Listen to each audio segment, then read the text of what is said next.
भारत में दुनिया का सबसे सस्ता इंटरनेट मानो अब ख्वाब बनता जा रहा है। देश की प्राइवेट टेलीकॉम कंपनियां अपने प्रीपेड मंथली पैक की कीमतें बढ़ा रही है। पहले वोडाफोन आइडिया और एयरटेल ने अपने प्रीपेड प्लान पर टैरिफ में 25% तक की बढ़ोतरी की और अब रिलायंस जियो ने भी अपनी मंथली प्रीपेड प्लान की कीमतें बढ़ा दी हैं। रविवार को रिलायंस जियो ने टैरिफ में 20 से 21% की बढ़ोतरी के साथ नया प्रीपेड प्लान जारी किया, जो 1 दिसंबर से प्रभावी होगा। खास बात यह है कि टेलीकॉम कंपनियों की तरफ से प्रीपेड प्लान की कीमतें बढ़ाए जाने के बाद सोशल मीडिया पर लोगों का गुस्सा फूट पड़ा है। रिलायंस जियो के टैरिफ में बढ़ोतरी के बाद से ही ट्विटर पर #बॉयकॉट जियो वोडा एयरटेल ट्रेंड कर रहा है।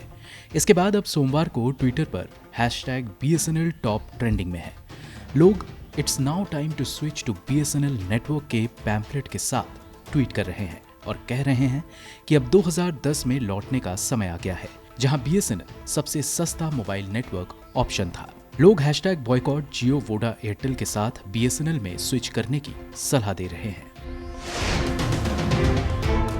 दरअसल केंद्र सरकार भारतीय संचार निगम लिमिटेड के कुछ हिस्से का निजीकरण करना चाहती है। सरकार, मंत्री और उसके नेता इसके पीछे कंपनी के नुकसान में होने की दुहाई देते हैं। केंद्र सरकार अपने NMP यानी कि नेशनल मोनेटाइजेशन प्लान के तहत BSNL के करीब 15,000 टावर का निजीकरण करना चाहती है। इसके साथ ही 2.86 लाख किलोमीटर भारत नेट के ऑप्टिक फाइबर के निजीकरण की भी योजना है। हालांकि अक्टूबर 2019 में तत्कालीन केंद्रीय संचार मंत्री रविशंकर प्रसाद ने कंपनी की रीस्ट्रक्चरिंग और उसके रिवाइवल का प्लान पेश किया था। उन्होंने BSNL के भारी कर्ज में होने की बात कही थी और कंपनी को फिर प्रॉफिटेबिलिटी कंपनी बनाने का लक्ष्य रखा गया था। टेलीकॉम टॉक की मार्च 2021 की एक रिपोर्ट के मुताबिक केंद्रीय दूरसंचार राज्य मंत्री संजय धोत्रे ने कहा था कि सरकार BSNL का निजीकरण नहीं करेगी। इसके साथ ही केंद्रीय मंत्री ने यह भी बताया था कि अगले 2 साल में BSNL 4G नेटवर्क स्थापित करेगी। टेलीकॉम टॉक की अप्रैल महीने की रिपोर्ट में बताया गया कि सरकार BTCL या BSNL टावर कंपनी लिमिटेड के हिस्से के निजीकरण की तैयारी में है। BTCL BSNL की ही एक यूनिट है जो मोबाइल टावर के प्रबंधन का काम देखती है। रिपोर्ट में बताया गया है कि अगर टावर के निजीकरण की डील पक्की हो जाती है तो सरकार इसके माइनॉरिटी स्टेक होल्डर में आ जाएगी। BSNL कर्मचारी संघ के महासचिव P अभिमन्यु के हवाले से रिपोर्ट में बताया गया कि कंपनी के निजीकरण के साथ ही कंपनी सरकार के हाथ से निकलकर निजी हाथों में हस्तांतरित हो जाएगी।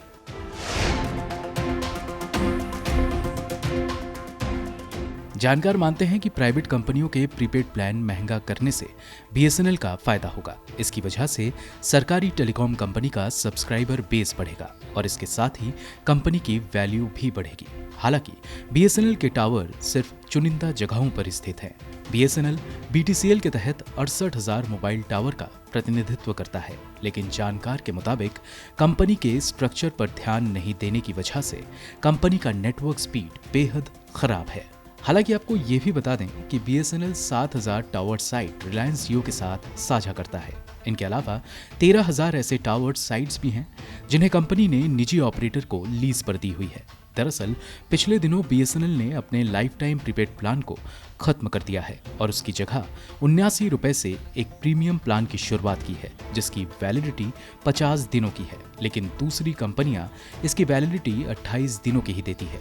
इनके अलावा कई फैक्टर हैं जो BSNL के प्लान को दूसरी कंपनियों के प्लान के हिसाब से सस्ता करता है। यही वजह है कि महीने दर महीने BSNL का सब्सक्राइबर बेस घट रहा है। टेलीकॉम रेगुलेटरी अथॉरिटी की ताज़ा रिपोर्ट के मुताबिक सितंबर महीने में BSNL के सब्सक्राइबर बेस में 67,000 से ज्यादा सब्सक्राइबर की कमी आई है। माना जा रहा है कि इसका फायदा रिलायंस जियो और भारती एयरटेल को ही हुआ है, जो देश में टेलीकॉम सेक्टर की 2 मुख्य कंपटीटर हैं। टेलीकॉम सेक्टर में BSNL का मार्केट शेयर महज 3.04% है, जबकि रिलायंस करीब 54% हिस्सेदारी के साथ देश की सबसे बड़ी टेलीकॉम कंपनी बनी हुई है और मार्केट में एयरटेल की हिस्सेदारी 26% है। अब इन प्राइवेट कंपनियों के प्रीपेड प्लान महंगे होने के बाद अगर BSNL का सब्सक्राइबर बेस बढ़ता है तो इसका सीधा फायदा सरकार को होगा, जो इसके निजीकरण के लक्ष्य से आगे बढ़ रही है। ब्यूरो रिपोर्ट, गो न्यूज़।